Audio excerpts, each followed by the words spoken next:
Hey, what's up? I'm Michael. Today I'm going to be doing another art supply haul, and let's jump right into it. I don't want to waste any time. I don't want this to be another 20-minute video. I picked up some Glassine finally. This is Canson brand Glassine. This is 36 inches, so 3 foot by 20 yards, so 60 foot. So this is used to go over top of your artwork to protect it. What I can do with this, because the only thing I use it for is something like I might use it over top of a graphite or a charcoal painting, or not painting, but I'm drawing, and a pastel painting. And I love doing pastels. I've not been able to do pastels because I could not protect them properly, and now with this I'll be able to. So I'll be doing a lot more pastels. I'm going to do a painting section and then a dry or a drawing section. Let's go with that. So first things first is I picked up the LawCornell Brush Tub 2. I got this from Amazon. It was $11, and when I went to actually purchase it, it had went up to $12. So but everybody suggested this one, and let me show you why I wanted it. First things first, it has a lid that comes apart, and as you can see here, you can put your paints directly in the lid to use as a palette, so you can take it on the go with you and just use that as a palette. Now in here, this has a way for you to go up and down and clean.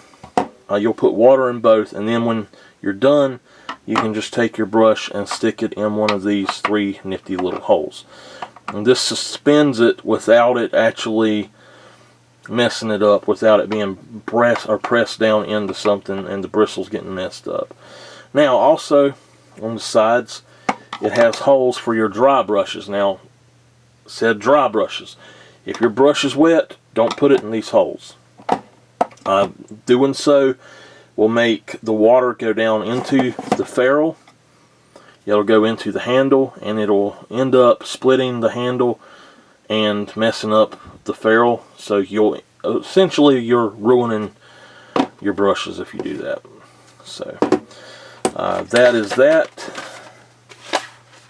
Now I'm going to go on and show something I have from before. This is my current watercolor palette, and if you look at this brush I just had, this is my favorite brush so far. And this brush, it'll fit this way, but it's hard to get in there. You can see and this way it's kind of tough to get it in there with a bigger brush, and I like using the bigger brushes, especially if I'm working on a bigger painting.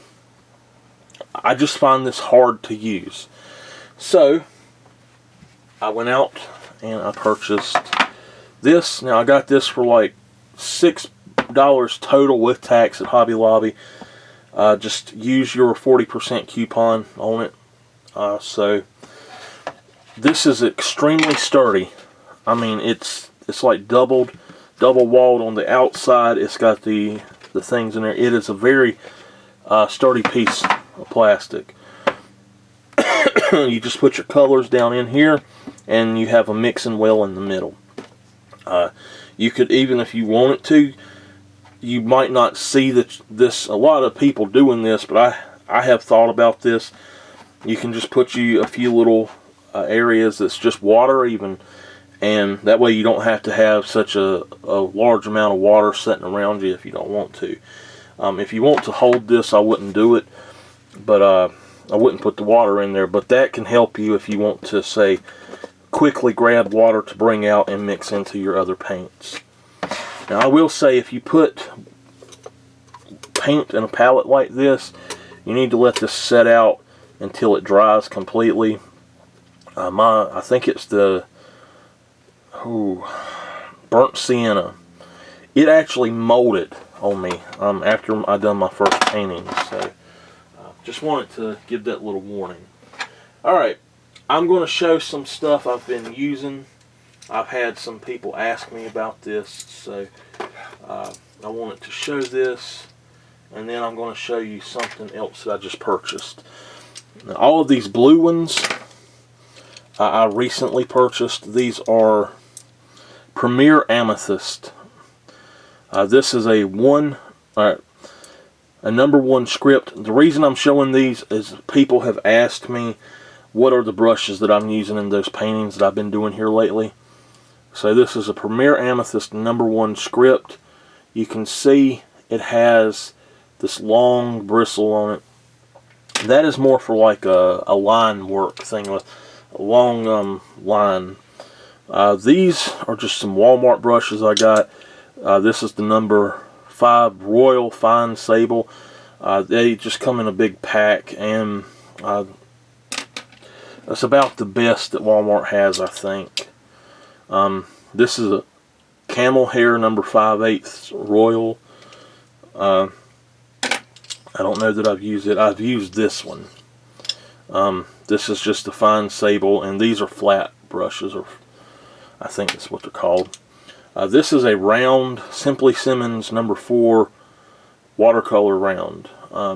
This is a great brush as well. I have found that the Simply Simmons and the Amethyst brushes I really like. Some of the others I don't care too much for. Like these are just a cheap Walmart mess that I can use them, but they're not great quality at all. But this is the mop brush. It's a Simply Simmons 1/2 inch watercolor mop. This is what I used to do on the last painting that I done at this time, the Hot Air Mountains, as I called it. This is what I used to do the bushes on the mountain. And I didn't use it the way that you're supposed to, I guess, but I just sort of dabbed it in the paint and dabbed it down onto the painting to make those brushes. You can do the same thing with like this little brush here, but it's much smaller, and the round brush, I found that it was not really suited for that as much as I thought it would be. The Amethyst brand, the Premier Amethyst brand, also I have a 1 inch wash brush, and I've not used this one too much.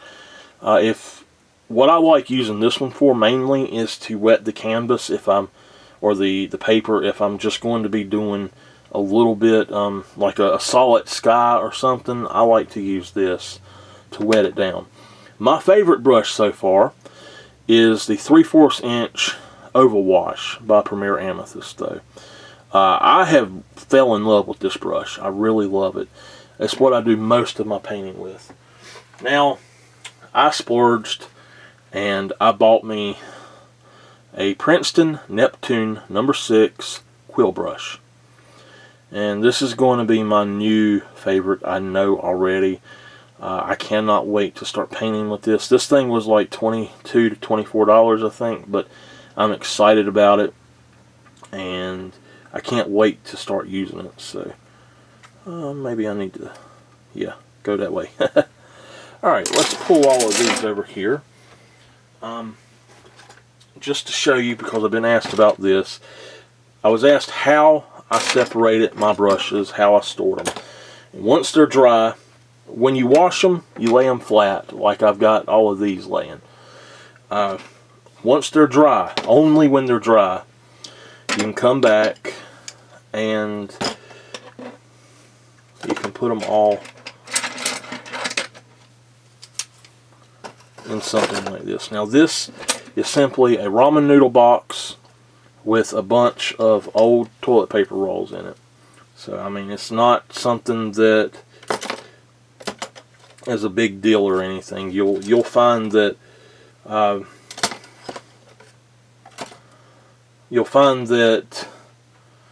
you can store pencils, markers, whatever you want in something like this, and it really don't cost you anything extra. It's just stuff you would recycle or throw away. Alright. One more thing in that aspect.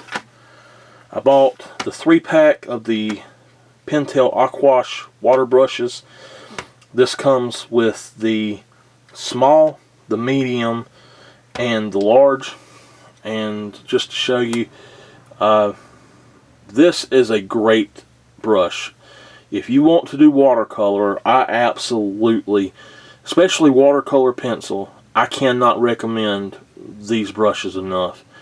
Learn how to use them, learn how to clean them, and you'll be fine with them. But you just unscrew this, put your water in there, and this is where all the magic happens, and they're awesome.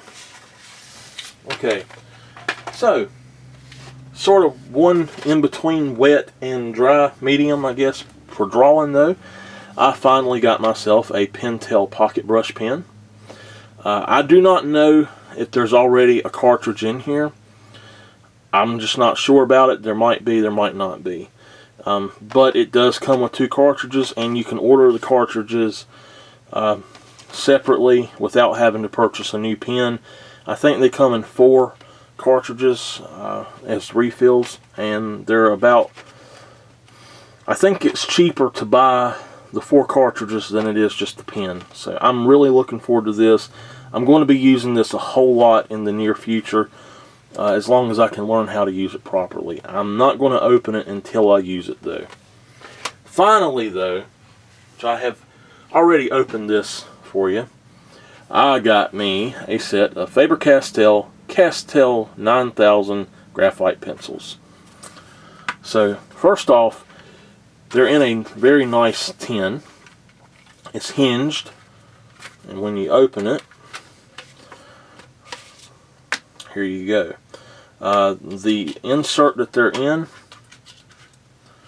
is molded out, even with the tip of it, to help you keep it in place. Now, this set is a 12 set. It goes from 2H to 8B.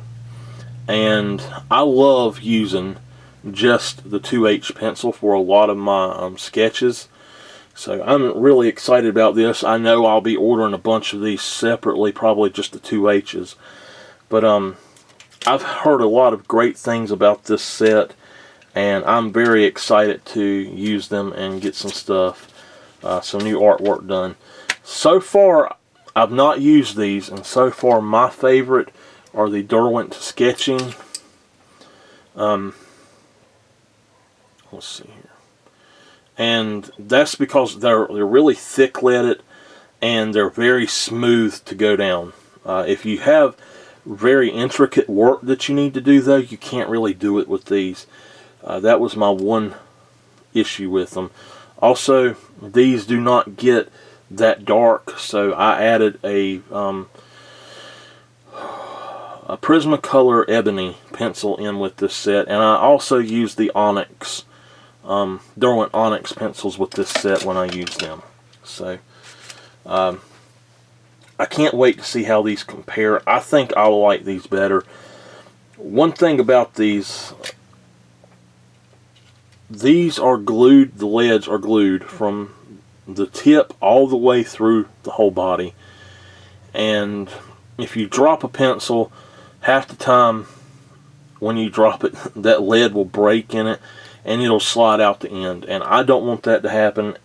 And I think that will help me a whole lot in that situation. I have had it happen before with Derwent pencils. So that's that. And I hope that you enjoyed. I'm going to go drink some water for my throat to catch it back up. I have parched it talking. So I'll see you later and have a great day.